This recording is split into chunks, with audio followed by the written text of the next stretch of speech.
வணக்கம் நேயர்களே. தமிழகம் முழுவதும் மகளிர் உரிமை தொகை என தொடர்ச்சியாக காலை முதல் பேச்சுக்கள் பேசப்பட்டு வருகிறது. இந்த மகளிர் உரிமை தொகை யாருக்கானது? எந்த தொகையிலிருந்து எடுத்து மகளிர் உரிமை தொகை வழங்கப்படுகிறது? மகளிர் உரிமை தொகைக்கு மகளிர் உரிமை தொகை தான் பேரா? கலைஞர் மகளிர் உரிமை தொகை என முன்னாள் முதலமைச்சரும் திமுக தலைவருமான கருணாநிதியுடைய பெயரை தான் திமுக கலைஞர் மகளிர் உரிமை தொகை என பெயர் சூட்டியது. இப்படி பெயர் சூட்டிய திமுக அதற்காக ஒரு பொது நிதியை பயன்படுத்தி இருந்தால் பரவாயில்லை. ஆனால் தேர்தலுக்கு முன்பாக வாக்கு வங்கிக்காக இந்த மகளிர் உரிமை தொகையை மக்களுக்கு வழங்குகிறோம் என வாக்குறுதி கொடுத்து 2 ஆண்டுகளுக்கு அதை மக்களுக்கு வழங்காமல் அதன் பிறகாக கொடுத்தது 2023. தொடர்ச்சியாக இந்த மகளிர் உரிமை தொகை வழங்கப்பட்டு வந்தாலும் மகளிர் உரிமை தொகைக்கு எடுக்கக்கூடிய நிதி எங்கிருந்து எடுக்கப்படுகிறது என்பதுதான் தற்பொழுது மிக முக்கியமான தகவலாக இந்த ஆர்டிஐ மூலமாக அம்பலமாயிருக்கிறது. தகவல் அறியும் உரிமை சட்டத்தின் மூலம் மிக முக்கியமாக கூற வேண்டுமென்றால் இந்த தகவல் அறியும் உரிமை சட்டம் என்பது சாமானிய மக்களுக்கு மிக முக்கியமான தகவல்களை அரசிடமிருந்து கேட்டு பெறுவதற்கு, தங்களுடைய உரிமைகளை கேட்டு பெறுவதற்கான ஆவணம் இந்த ஆர்டிஐ என்பார்கள், தகவல் அறியும் உரிமை சட்டம். இதில் மிக முக்கியமாக இந்த மகளிர் உரிமை தொகைக்கு அரசு எங்கிருந்து நிதியை எடுக்கிறது, எந்த துறையிலிருந்து எடுக்கிறது என்று பார்க்க போனால் மிக முக்கியமாக ஆதிதிராவிடர் மற்றும் பழங்குடியினர் இன நலத்துறையிலிருந்து தான் இந்த தொகையை எடுக்கிறார்கள். அதில் மிக முக்கியமாக கூற வேண்டுமென்றால் 2023 மற்றும் 2024 ஆண்டில் 2580 கோடியே 81,73,000 ரூபாயும், அதேபோல் 2024 ஆண்டு 2025 ஆண்டுகளில் 4417 கோடியே 4,64,000 ரூபாயும், அதேபோல் 2025 மற்றும் 2026 ஆண்டில் 4417 கோடியே 78,37,000 ரூபாயும் இந்த ஆதிதிராவிடர் மற்றும் பழங்குடியின நலத்துறையிலிருந்து அரசு எடுத்திருக்கிறது. திமுக அரசு இதனை எடுத்து தான் மகளிர் உரிமை தொகையை வழங்கி வருகிறார்கள். ஒட்டுமொத்தமாக கூற வேண்டுமென்றால் 11,415 கோடியே 64,74,000 ரூபாய், பல ஆயிரம் கோடி ரூபாய்களை இந்த ஆதிதிராவிடர் மற்றும் பழங்குடியின நலத்துறையிலிருந்து எடுக்கிறார்கள். இவர்கள் வாழ்க்கையில் மேம்பட்டு இருக்கிறார்களா? இந்த ஆதிதிராவிடர் நலத்துறையில் கீழ் வரக்கூடிய அந்த பழங்குடியின நலத்துறையெல்லாம் இன்று தமிழகத்தில் அவர்களுடைய வளர்ச்சி எப்படி இருக்கிறது? எதற்காக அந்த நிதி அங்கு ஒதுக்கப்படுகிறது? காலமாய் ஆதிதிராவிடர் நலத்துறைக்கும் பழங்குடியின நலத்துறைக்கும் ஒரு துறையை உருவாக்கி நிதி ஒதுக்குவதற்கான காரணம் என்பது அந்த மக்கள் இன்னமும் சமூகத்தில் மேம்படவில்லை. சமூகத்தில் மேம்பட்டு வருவதற்காக ஒதுக்கக்கூடிய நிதி, அந்த நிதி அவர்களுடைய வளர்ச்சிக்காக, அவர்களுக்கு வீடு கட்டுவதற்கு, சாலைகள் அமைப்பதற்கு, அவர்களுடைய கல்விக்கு உள்ளிட்ட பல்வேறு அடிப்படை வசதிகளை மேம்படுத்தி கொடுப்பதற்காக திட்டமிடப்பட்டது தான் அந்த துறை. ஆனால் அந்த துறையிலிருந்து சிறப்பு திட்ட செயலாக்கத்துறை சமூக நலன் என்ற பெயரில் உள்ளே புகுந்து அந்த துறையிலிருந்து மகளிர் உரிமை தொகை என்று அங்கிருந்து பணத்தை எடுத்து வந்து மகளிர் உரிமை தொகைக்காக 11,415 கோடியே 64,74,000 கோடி ரூபாய், அதாவது ரூபாயை மகளிர் உரிமை தொகைக்காக இந்த திமுக அரசு பயன்படுத்தி இருக்கிறது. இந்த தொகையெல்லாம் சரியாக இந்த ஆதிதிராவிட மக்களுக்கும் பழங்குடியின நல மக்களுக்கும் பயன்படுத்தி இருந்தால் அந்த மக்களுடைய வளர்ச்சி மேம்பட்டிருக்கும். சமூக நீதி உள்ளிட்ட விவகாரங்களை தொடர்ச்சியாக பேசக்கூடிய திமுக ஏன் அங்கு கை வைத்தது என்ற கேள்விதான் இந்த நேரத்தில் எழுந்திருக்கிறது. இது குறித்து நம்மிடையே பேசுவதற்காக வழக்கறிஞர் சங்கர் நம்மிடையே எழுந்திருக்கிறார். சார் வணக்கம். வணக்கம். தொடர்ச்சியாக இந்த தொகை, இவ்வளவு பெரிய தொகையை அரசு ஆதிதிராவிடர் மற்றும் பழங்குடியினர் நலத்துறையிலிருந்து எடுப்பதற்கான காரணம் என்ன? ஏன் இந்த ஆர்டிஐ மூலம் இந்த தகவலை பெற்றிருந்தீங்க? இதன் மூலம் அரசிற்கு நீங்கள் சொல்ல விரும்புகிறது என்ன? இந்த திட்டம் அறிவிக்கும் போது இது பிலோ பாவர்ட்டி லைன் அப்படிங்கிற திட்டத்தின் மூலமாக எல்லாருக்கும் கொடுக்க போகிறாங்க அப்படிங்கிறதான் நாங்கள் நம்பிக்கிட்டு இருந்தோம். ஆனால் அதனுடைய அரசாணை படித்து பார்க்கும்போது 2023 வெளியிட்ட அரசாணை நிலை எண் 15 படித்து பார்க்கும்போது பேரதிர்ச்சியாக இருந்தது. இந்த திட்டத்தில் பட்டியல் மற்றும் பழங்குடியின நலத்துறை, ஆதிதிராவிடர் மற்றும் பழங்குடியின நலத்துறையிலேருந்து நிதியை எடுத்துக்கலாம் மற்றும் சமூக நலன், மகளிர் நலன்லேருந்து அந்த துறையிலேருந்து நிதி எடுத்துக்கலாம் அப்படின்னு சொல்லும்போது எங்களுக்கு ஒரு கேள்வி எழுந்தது. அந்த பட்டியல் மற்றும் பழங்குடியின நலனுக்காக சமூக நலனுக்காக போராடுகிற எங்களை போன்ற வழக்கறிஞர் ஆர்டிஐ மூலமாக இதை தெரிஞ்சுக்கலாம் அப்படின்னு ஆர்டிஐ போடுறோம். ஆனால் உடனே அவங்க பதில் கொடுக்கல. கேட்ட கேள்வி அத்தனைக்கும் உங்கள் கேள்வி யூகத்தின் அடிப்படையில் வந்தது, இதற்கெல்லாம் பதில் தர முடியாது, நீங்கள் வேணும்னா இணையதளத்தில் போய் பார்த்துக்கங்க அப்படின்னு எங்களை அலக்கழிக்க விட்டாங்க. அதற்கு பிறகு SC/ST ஆக்டின் சட்டத்தின்படி மேல்முறையீடு செய்யப்பட்டு இந்த கேள்வி கேட்கப்பட்டதன் அடிப்படையில் இந்த தரவுகள் வெளிவந்துள்ளது. இது எங்களை போன்றவருக்கு பேரதிர்ச்சி. ஏற்கனவே இந்த காலகட்டத்திலும் நவீன காலகட்டத்திலையும் சாதியின் பெயரால் கொலை நடக்குது. நிறைய ஊர்களில் சுடுகாடு இல்லை, சுடுகாடுக்கு பாதை இல்லை. அதனால் அந்த மக்கள் எவ்வளோ கொடுமைகளுக்கு ஆகிறாங்க. வேங்கையல் போன்ற மனதன மிக ரணத்தை ஏற்படுத்தின மாதிரியான விஷயங்கள் அந்த பாதிக்கப்பட்ட மக்களுக்கு தீர்வுதி தொகை மொத்த கிராமத்துக்குமே 52 பேருக்குமே போகலை, வெறும் 5 பேருக்கு தான் போச்சு. அப்படி இருக்கும்போது எதற்காக இந்த துறையிலேருந்து நிதி எடுக்கிறாங்க, எவ்வளோ எடுக்கிறாங்க அப்படின்னு தெரிஞ்சுக்கிறதுக்காகவே இந்த ஆர்டிஐ போடப்பட்டது. அதன் அடியில் பேசுகிற முதலமைச்சர் இன்ப அதிர்ச்சி கொடுத்துருக்கிறவங்களுக்கெல்லாம் உடனடியாக 3000 ரூபாய் வரவு வைக்கப்பட்டிருக்கிறது, 2000 ரூபாய் கோடைக்காக வழங்குறோம்லாம் கூறுறாரு. அது உண்மையாகவே இன்ப அதிர்ச்சியாக தான் இருந்ததா மக்களுக்கு? இல்லை, எங்களை போன்ற அந்த அந்த மக்களுக்காகவே போராடுகிற சமூக ஆர்வலருக்கு இது ஒரு பேரதிர்ச்சி. யாருடைய நிதி எடுத்து யாருக்கு கொடுக்குறீங்க? ஏற்கனவே அவங்க சமூகத்தில் புறக்கணிக்கப்பட்டதுனால தான் இத்தனாயிரம் கோடி அவங்களுக்காக நிதி ஒதுக்கப்படுகிறது. கடந்த 2023லேருந்து 2025-26 நிதியாண்டுகளிலே மொத்தமே 11,081 கோடி தான் அந்த நிதிக்காக அந்த துறைக்காக ஒதுக்கப்பட்டிருக்கு. அப்படி இருக்கும்போது இவங்க செலவு பண்ண தொகை, இந்த துறையிலேருந்து எடுக்கப்பட்ட தொகையை 11,415 கோடி. அப்போ அந்த எடுத்த தொகையை இவங்க அந்த துறைக்கு திரும்பவும் சேர்த்தாங்களான்னா இல்லை. ஒரு துறையிலேருந்து ஒரு நிதியை எடுக்கிறாங்கன்னா அதை திரும்ப அந்த துறைக்கு அளிக்கணும். அப்போ தானே அந்த மக்களுக்காக அந்த திட்டங்களுக்கு போய் சேரும். இவங்க அந்த தகவல் அளிச்சிருக்கிறது வந்து மானியத்திலேருந்து எடுத்திருக்காங்கன்னா, மானியமாக இருந்தாலும் அந்த தொகை திருப்பி அளிக்கப்பட வேணும்ல. அது அந்த மக்களுக்கான பணம் தானே. தமிழ்நாட்டில் எத்தனையோ துறை இருக்குது. பதிவுத்துறை இருக்குது, பேரிடர் மேலாண்மை துறை இருக்குது, வருவாய்த்துறை இருக்குது. அப்படிப்பட்ட துறையிலேருந்து பணம் எடுக்காமல் இந்த துறையிலேருந்து மட்டும் தொடர்ச்சியாக பணம் எடுத்து அதை செலவு செய்வதன் மூலமாக இந்த மக்களை திமுக அரசு வஞ்சிக்கிறது. அதுக்காக தான் இந்த தகவல் உண்மையாக எவ்வளவு தான் செலவு பண்ணியிருப்பாங்க, எவ்வளோ தான் எடுத்திருப்பாங்கன்னு பார்க்கும்போது பேரதிர்ச்சியாக இருக்குது. அப்போ அந்த மக்களுக்கான திட்டங்களுக்கு என்ன பண்ணுவாங்க? இந்த கேள்வி எங்களுக்கு எழுதுனால தான் இந்த ஆர்டிஐ போடப்பட்டது. இப்போ தமிழ்நாடு அரசை பொறுத்தவரை நாங்கள் வளர்ச்சி நிதிக்காக இந்த பணத்தை எடுத்திருக்கோம், இது எப்படியா இருந்தாலும் ஆதிராவிட மக்களுக்கு தான் செல்லுது, பழங்குடியின மக்களுக்கு தான் செல்லுதுன்னு அரசு எப்படியோ ஒரு விளக்கத்தை முன்வைப்பாங்க. இது உண்மையாகவே அவர்களுக்கு தான் கொடுக்கப்படுதா, இல்லை இந்த மகளிர் உரிமை தொகைக்காக கொடுக்கப்பட்ட படிவங்களில் எங்கேயும் சாதி கேட்கப்படவில்லை, எந்த இடத்துலையும் அதுக்கான படிவங்களில் அந்த பார்க்க முடியல. அப்படி இருக்கும்பொழுது இந்த தொகை அவர்களுக்கு தான் சென்றடையுதுன்னு எப்படி உறுதிப்படுத்த முடியும்? அரசு அதை முன்வைக்கிறது நியாயமா? அந்த மாதிரி அரசு முன்வைச்சா அது அந்த மக்களை வஞ்சிக்கிறதுக்கு சமம். ஏன்னா அப்படி ஒரு தரவுகளே இதில் சொல்லப்படலை. 3 ஏக்கர் நிலத்துக்கு குறைவாக நஞ்ச நிலத்துக்கு 5 ஏக்கர் நஞ்ச நிலத்துக்கு குறைவாகவும் 8 ஏக்கர் புஞ்ச நிலத்துக்கு குறைவாகவும் ஆண்டுக்கு 2.5 லட்சம் வருமானம் குறைவாக இருக்கிறவங்களுக்கு தான் இந்த திட்டத்தில் எலிஜிபிலிட்டி அப்படின்னு இருக்குது. அப்படி பார்த்தா பட்டியலின மக்கள், பழங்குடியின மக்கள் இந்த வரைமுறையிலே வரமாட்டாங்க. அதில் எவ்வளோ பேர் இருக்காங்க, எத்தனை கோடி பேர் இருக்காங்க. அந்த வரையறுக்குள்ளே வராத மக்களுடைய நிதியை எடுத்து அதை தாண்டி உள்ள வருமானத்துக்குள்ள மக்களுக்கு கொண்டு போய் கொடுத்தீங்கன்னா அந்த மக்களை வஞ்சிக்கிற மாதிரி தான் அர்த்தம்.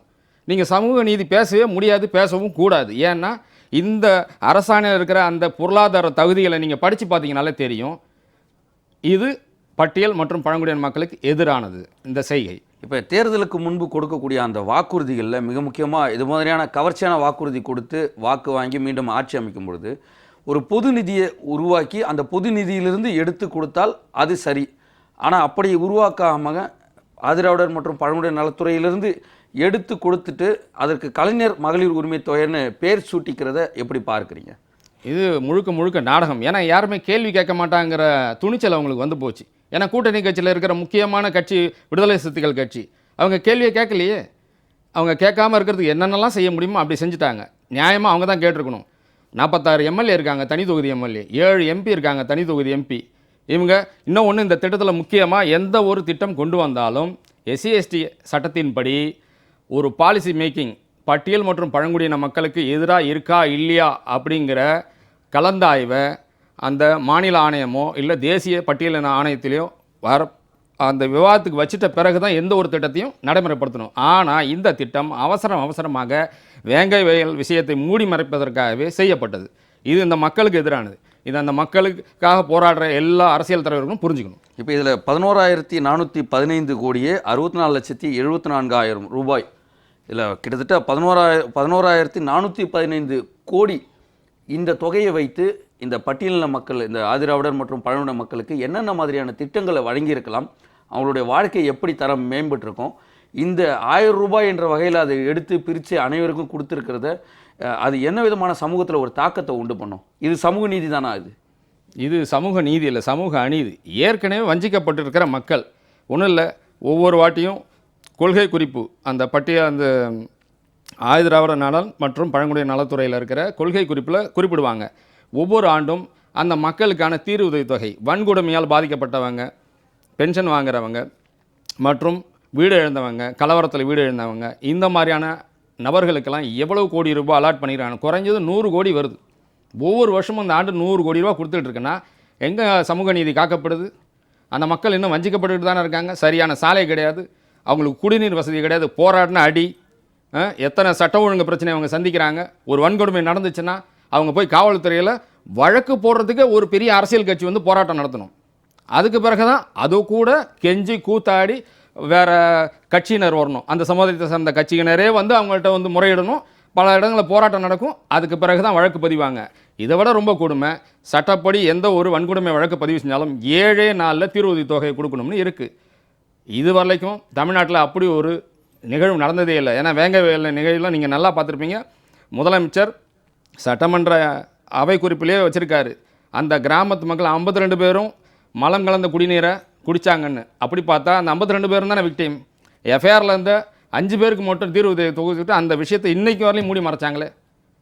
அதே போல் அதே கிராமத்துக்கு பக்கத்தில் இருக்க இறையூர்லேயும் ஒரு வழக்கு பதிவாச்சு. அந்த வழக்கு இன்னும் நிலுவையில் தானே இருக்குது. இப்போ நீங்கள் சொல்ல வர மாதிரி அந்த மாதிரியான குடிநீர் தொட்டிகளில் மலம் கலக்காமல் இருப்பதற்கு அந்த மக்கள் வசிக்கக்கூடிய பகுதியில் இந்த நிதியை வைத்து அவர்களுக்கு நல்ல குடிநீரை கொடுக்கறதோ, பாதுகாப்பான குடிநீரை கொடுக்கறதோ அந்த வேலையெல்லாம் செய்திருக்கலாம். ஆனால் அதெல்லாம் செய்ய தவறி இந்த மாதிரியான 1000 ரூபாய் திட்டங்களுக்கு, அவங்களுடைய பெயர் வைக்கக்கூடிய திட்டங்களுக்கு பயன்படுத்துறதுனால தான் இந்த பிரச்சனைலாம் ஏற்படுது அப்படின்றீங்களா? முழுக்க இது தேர்தலை நோக்கிய நிதி ஒதுக்கீடு. இது வந்து இன்ப அதிர்ச்சி கொடுக்குற திட்டமே கிடையாது. எப்படியாவது பணத்தை எடுத்து கொடுத்துட்டு பேர் வாங்கிக்கணும். அது யாருடைய பணங்கிறது தானே ரொம்ப முக்கியம். இது விவாதத்துக்கு உட்படுத்தப்படணும். அடுத்த சட்டமன்ற கூட்டம் நடந்தாக்கா கண்டிப்பாக எதிர்க்கட்சிகள் மற்றும் எல்லா கட்சிகளும் இது குறித்து பேசணும். இது விவாதத்துக்குரியது.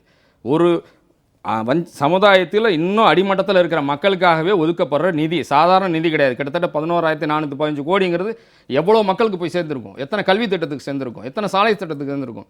இப்போ முதலமைச்சர் சொல்கிறார்ல, இந்த சுடுகாடு பிரச்சனையே இல்லை, எல்லாரும் சமமாக இருக்காங்க, சமூக நீதி காக்கப்படுற கிராமத்துக்கு 1 கோடி ரூபா தரேன்னு. அது எங்கேருந்து எடுத்து கொடுக்குறாங்க? அட்ராசிட்டிஸ் நடக்கல, எத்தனை பிரச்சனை தமிழ்நாட்டில் ஓடிக்கிட்டு இருக்கு. இதெல்லாம் தெரிஞ்சுமா அந்த மக்களுக்கு போக வேண்டிய பணத்தை எடுத்து கொண்டு போய் இதில் கொடுக்கறது? இது முழுக்க வஞ்சிக்கிற திட்டமாக இருக்குது. ஆகையினால இது குறித்து பெரிய விவாதமே நடத்தப்படணும். இது நீங்கள் கூறுவது போல் ஒருபுறம் இது தொடர்பாக கருத்து கேட்பு என்பது ஒரு 15 நாட்களுக்கு முன்பாக சட்டப்பேரவை நடைபெறும் பொழுது பழங்குடியின மக்கள் சட்டப்பேரவை நிகழ்ச்சிகளை பார்க்க வந்திருந்த பொழுது இந்த தகவல் அறிவு உரிமை சட்டத்துடைய நகலை அவர்களுக்கு காண்பிக்கப்பட்டு அதன் பிறகு அவர்களிடம் பேட்டி எடுக்கப்பட்டது. அந்த பேட்டியை தற்பொழுது நாம் பார்க்கலாம். அந்த பேட்டியில் அவர்கள் கூறக்கூடிய கருத்துக்களும் அவர்களுடைய வேதனையையும் அவர்களுடைய வலிகளையும் அவர்கள் பதிவு செய்திருக்கிறார்கள். அவர்களுடைய வாழ்வாதாரம் மேம்பட்டிருக்கிறதா என்பதை அந்த பேட்டியின் மூலமாக நம்மால் உணர முடியும். பார்க்கலாம் அந்த பேட்டியை. இந்த மகளிர் உரிமை தொகைக்கான நிதி எங்கிருந்து நீங்க எடுக்கிறீங்க? இது வந்து எஸ்சி எஸ்டி பழங்குடியினரோட அவர்களோட வாழ்வாதாரத்தை மேம்படுத்துவதற்காக ஒதுக்கப்பட்ட நிதி. ஆனா அந்த நிதியில இருந்து எடுத்து மகளிர் உரிமை தொகை கொடுக்கறது உங்களுக்கு இது நியாயமா இல்லையா?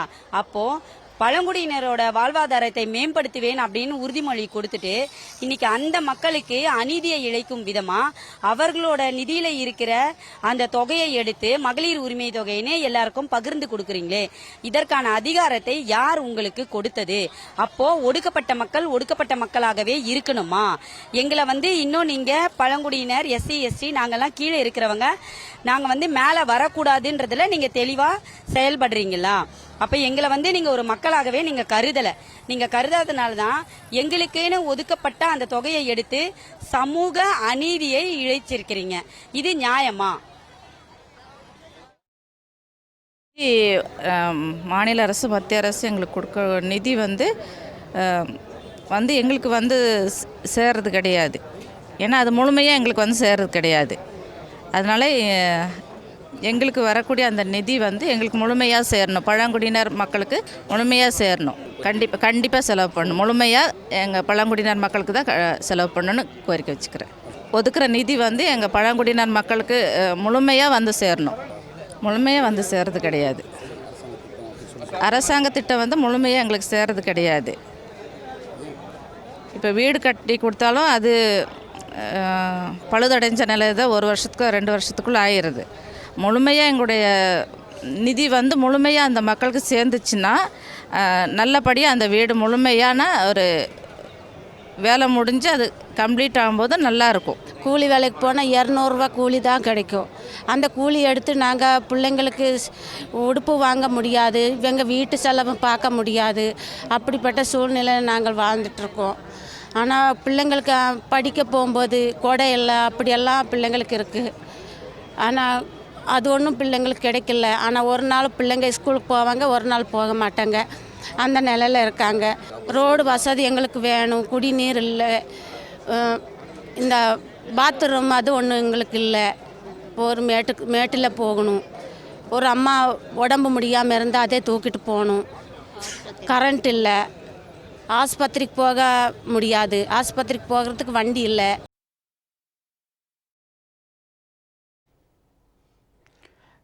தொடர்ச்சியாக மகளிர் உரிமை தொகை என்பது ஏதோ கிராமப்புறங்களில் இருப்பவர்களுக்கோ அல்லது நகர்ப்புறங்களில் இருப்பவர்களுக்கோ வழங்கப்பட்டு வருகிறது என்று பேசப்பட்டு வந்தாலும் அந்த நிதி யாரிடமிருந்து எடுத்து கொடுக்கப்படுகிறது? ஒரு ஏழையிடமிருந்து நடுத்தர வர்க்கத்திற்கு செல்கிறதா அல்லது பணக்காரர்களிடமிருந்து நடுத்தர வர்க்கத்திற்கு வருகிறதா? யாரிடமிருந்து வருகிறது? ஒரு பொது நிதியை உருவாக்கி கொடுக்கப்படுகிறதா என்ற ஒரு கேள்வியுடன் தான் இந்த நிகழ்ச்சி பயணம் செய்து கொண்டிருக்கிறது. இந்த நேரத்தில் நம்மிடையே பேசுவதற்காக மூத்த பத்திரிகையாளர் திரு ராமன் இணைந்திருக்கிறார். சார் வணக்கம். தொடர்ச்சியாக இந்த மகளிர் உரிமை தொகை விவகாரம் என்பது சர்ச்சையாகி கொண்டே இருக்கக்கூடிய சூழலில் ஆதிதிராவிடர் மற்றும் பழங்குடியினர் நலத்துறையிலிருந்து 11,415 கோடியே 64,74,000 ரூபாய் எடுக்கப்பட்டிருக்கிறது. இந்த 2023 இந்த 2026 தொடக்கம் வரை. இதை எப்படி பார்க்குறீங்க? இந்த தொகையை எடுத்து அது ஆதிதிராவிடர் மற்றும் பழங்குடியின மக்களுக்கு தான் செலவு செய்தார்களா என்பதை அரசு முழுமையாக விளக்கலை. அது யாருக்கு சென்றடைந்திருக்கிறதுன்ற அந்த தகவலும் முழுமையாக இல்லை. இப்படி இருக்க சூழலில் அவர்களுடைய மேம்பாட்டிற்கு அவர்களுடைய அடிப்படை தரத்தை உயர்த்துவதற்கு பயன்படுத்தக்கூடிய நிதியை மடைமாற்றியிருப்பதை எப்படி பார்க்குறீங்க? இந்த பிரச்சனை 2021 விடிய அரசு திமுக ஆட்சி பதவியேற்றிலிருந்து இன்னைக்கு வரைக்கும் பழங்குடியின மக்களுக்கு தொடர்ந்து துரோகம் செஞ்சுட்டு இருக்குது.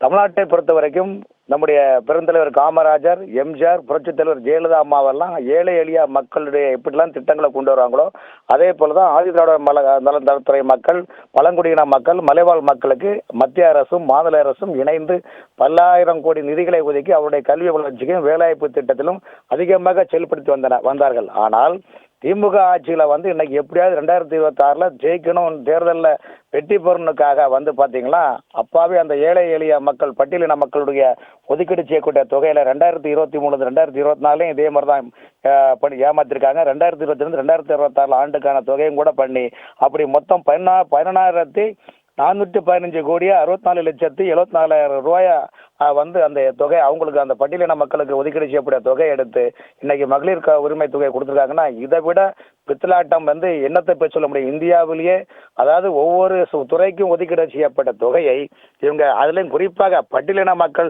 சமூக நீதி என்று வாய்களையே அந்த திமுக அரசு பேசுகின்றது.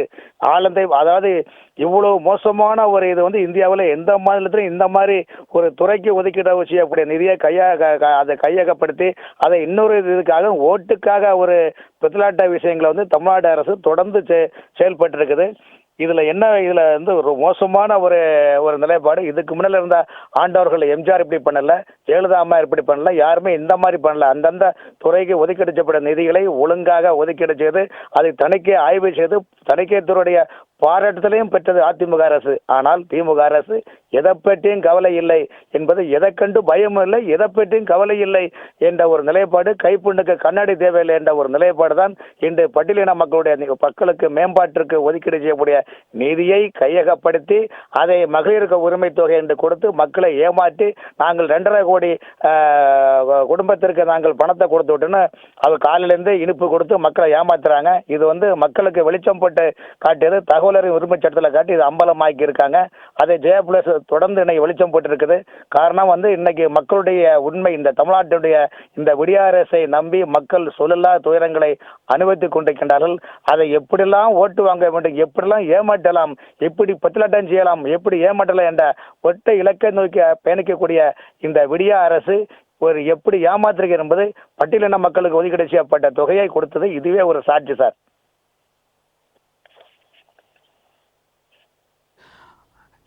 இந்த நேரத்தில் இணைப்பில் இணைந்து இந்த பட்டியலின மக்களுக்கு அரசு செய்யக்கூடிய அந்த துரோகத்தையும் அநீதியும் குறித்து முழுமையாக விளக்கமைக்கு மிக்க நன்றி மூத்த பத்திரிகையாளர் திரு ராமன் அவர்களே. இந்த நேரத்தில் இறுதி கட்டத்துக்கு வந்திருக்கிறோம். அரசு தொடர்ச்சியாக இந்த பட்டியலின மக்களுடைய பழங்குடியின மக்களுடைய தொகையை செலவு செய்து வேறு மடைமாற்றுவதும் அங்கு அவர்கள் பெயர் வாங்கி கொள்வதற்காக ரூபாயை கொடுப்பதும் எப்படி தடுக்கப்பட வேண்டும், என்ன அரசு செய்ய வேண்டும்? இந்த திட்டத்தை பொறுத்தவரையும் இது ஒரு பொது திட்டமாக தான் திமுக அரசால் ப்ரொஜெக்ட் பண்ணப்பட்டது. அதை ஒரு பொது நிதி எடுத்து மகளிருக்கு மட்டுமே நாங்கள் கொடுக்குறோம் அப்படின்னு. ஆனால் அது யாருக்கான நிதிங்கிறது தான். ஒரு துறையிலேருந்து எடுத்திங்கன்னா அந்த நிதியை திரும்ப அந்த துறையில் ஒப்படைக்கணும்ல. அது இங்கே நடக்கவே இல்லையா. 2023 அந்த திட்டம் தொடக்கும் போது ஒரு 7000 கோடி ஒதுக்குனாங்க. இப்போ வரையும் 35,639 கோடி அலாட் ஆகிருக்கு. அதில் செலவாகிருக்குது என்னங்கிறத இப்போ நிறையாளர் சொல்லிட்டார். அப்படி இருக்கிற பட்சத்தில் அந்த எடுக்கப்பட்ட தொகை திரும்பவும் அந்த துறையில் ஒப்படைக்கப்பட வேண்டும். இல்லைன்னா இது திட்டமிட்ட முறைகேடாக தான் பார்க்க முடியும். ஏன்னா யாருக்காக அந்த நிதி ஒதுக்கப்பட்டதோ, ஏன்னா இந்த துறைக்கு ஒதுக்குற மாதிரி தானே பிற்படுத்தப்பட்டவர் நலத்துறைக்கு ஒதுக்குறாங்க, சமூக நலத்துறைக்கு ஒதுக்குறாங்க, பேரிடர் மேலாண்மை துறைக்கு ஒதுக்குறாங்க. அதை போல் ஒவ்வொரு பட்ஜெட் அலோகேஷன்லையும் ஒரு துறைக்கு நிதி ஒதுக்குறாங்களே. அப்படி ஒதுக்கப்பட்ட நிதி அந்த துறைக்கு தான் செலவு பண்ணப்படணும். அப்படி இல்லாத பட்சத்தில் இந்த துறையிலேருந்து மட்டும் பணத்தை எடுத்து செலவு பண்ணிவிட்டு அதுக்கு அடுத்த வருஷம் நிதி ஒதுக்கீடு, அதுக்கு அடுத்த வருஷம் நிதி ஒதுக்கீடு. நீங்கள் நிதி ஒதுக்குறதெல்லாம் கரெக்டு, ஆனால் எடுத்த பணத்தை என்ன பண்ணீங்க, திரும்ப அந்த இடத்துல வைக்கலையே. அப்போ இது எப்படி பார்க்க போகிறது? இந்த மக்களை தொடர்ச்சியாக வஞ்சிக்கிட்டு தானே இருக்கீங்க. இன்னொரு விஷயம் சொல்லிடுறேன். 1989 முன்னாள் முதலமைச்சர் கருணாநிதி பெண்களுக்கு சொத்துரிமை வரணும்னு சட்டம் போட்டார்.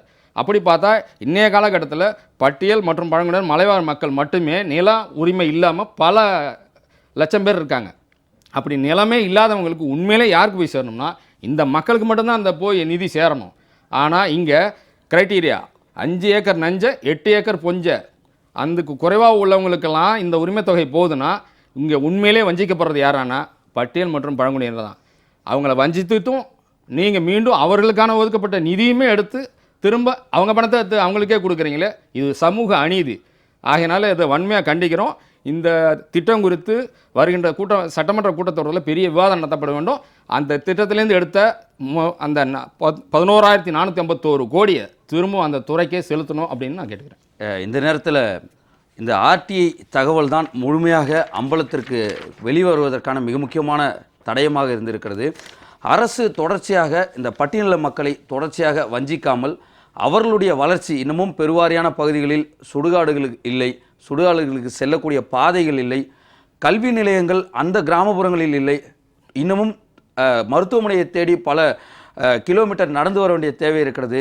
இது போன்ற பல பிரச்சனைகள் இருக்குது. வீடுகள் கட்டி கொடுக்கக்கூடிய வீடுகள் மீண்டும் ஒழுகக்கூடிய அளவில் மலைவாழ் மக்கள் வசிக்கக்கூடிய இடங்கள் என அடிப்படை தேவையே பல இருக்கும் பொழுது இதுபோன்று வாக்கு வங்கிக்காக பயன்படுத்தக்கூடிய திட்டங்களை இந்த பணத்தில், அதாவது ஆதிராவிடர் மற்றும் பழங்குடியின நலத்துறையிலிருந்து எடுத்து செலவு செய்யாமல் ஒரு பொது நிதியை உருவாக்கி அவர்களுக்கு பெயர் வேண்டும் என்றால் அதிலிருந்து எடுத்துக்கொள்ள வேண்டும் என்பதுதான் அனைவருடைய எண்ணமாகவும் இருந்து வருகிறது. ஆனால் ஒடுக்கப்படக்கூடிய மக்களும் ஒடுக்கப்பட்ட மக்களையும் அங்கிருந்து பணத்தை எடுக்க அவர்களுடைய மீண்டும் அவர்களை வஞ்சிக்காமல் அரசு இருக்க வேண்டும் என்பது பொதுமக்களுடைய கருத்தாகவும் இருக்கிறது. அந்த பழங்குடியின மக்களுடைய பேட்டிகளில் பார்த்திருந்தோம். தொடர்ச்சியாக அரசு இதுபோன்ற திட்டங்களை ஓட்டுக்காக அறிவிக்கும் பொழுது அதற்கான நிதியை என்ன இருக்கிறது என்று பார்க்க வேண்டும். தமிழ்நாடு தொடர்ச்சியாக நிதிச்சுமைக்குள் சென்று கொண்டிருக்கக்கூடிய சூழலில் அரசு மீண்டும் திமுக ஆட்சிக்கு வரும், அப்பொழுது 2000 ரூபாயாக கூடுதலாக கொடுப்போம் என்றெல்லாம் பேசி வருகிறார்கள். ஆகவே கூடுதலாக கொடுக்கக்கூடிய நிதியை அரசு உருவாக்க வேண்டும். இதுபோன்ற மக்களுடைய பணத்தை எடுத்து பாதிக்கப்படக்கூடிய மக்களுடைய பணத்தை எடுத்து அரசு கொடுத்துவிட்டு தாங்கள் பெயர் வாங்கி கொண்டு வாக்கு வாங்குவதற்கு பயன்படுத்தக்கூடாது என்பதுதான் இந்த நேரத்தில் அரசை வலியுறுத்த வேண்டிய செய்தியாக இருக்கிறது. இந்த நேரத்தில் நிலையத்திற்கு உங்களுடைய கருத்து பகிர்வுக்கு மிக்க நன்றி. தொடர்ச்சியாக பார்க்கலாம் நேயர்களே. இனியும் அரசு இப்படி தான் செய்ய போகிறதா அல்லது அரசு நியாயமான முறையில் நடந்து கொள்ளப் போகிறதா, பட்டியலின மக்களுக்கு துரோகம் இழைக்காமல் இருக்க போகிறதா என்பதெல்லாம் பொறுத்திருந்து பார்க்க வேண்டியிருக்கிறது. தொடர்ந்து சந்திக்கலாம் நேயர்களே. வணக்கம்.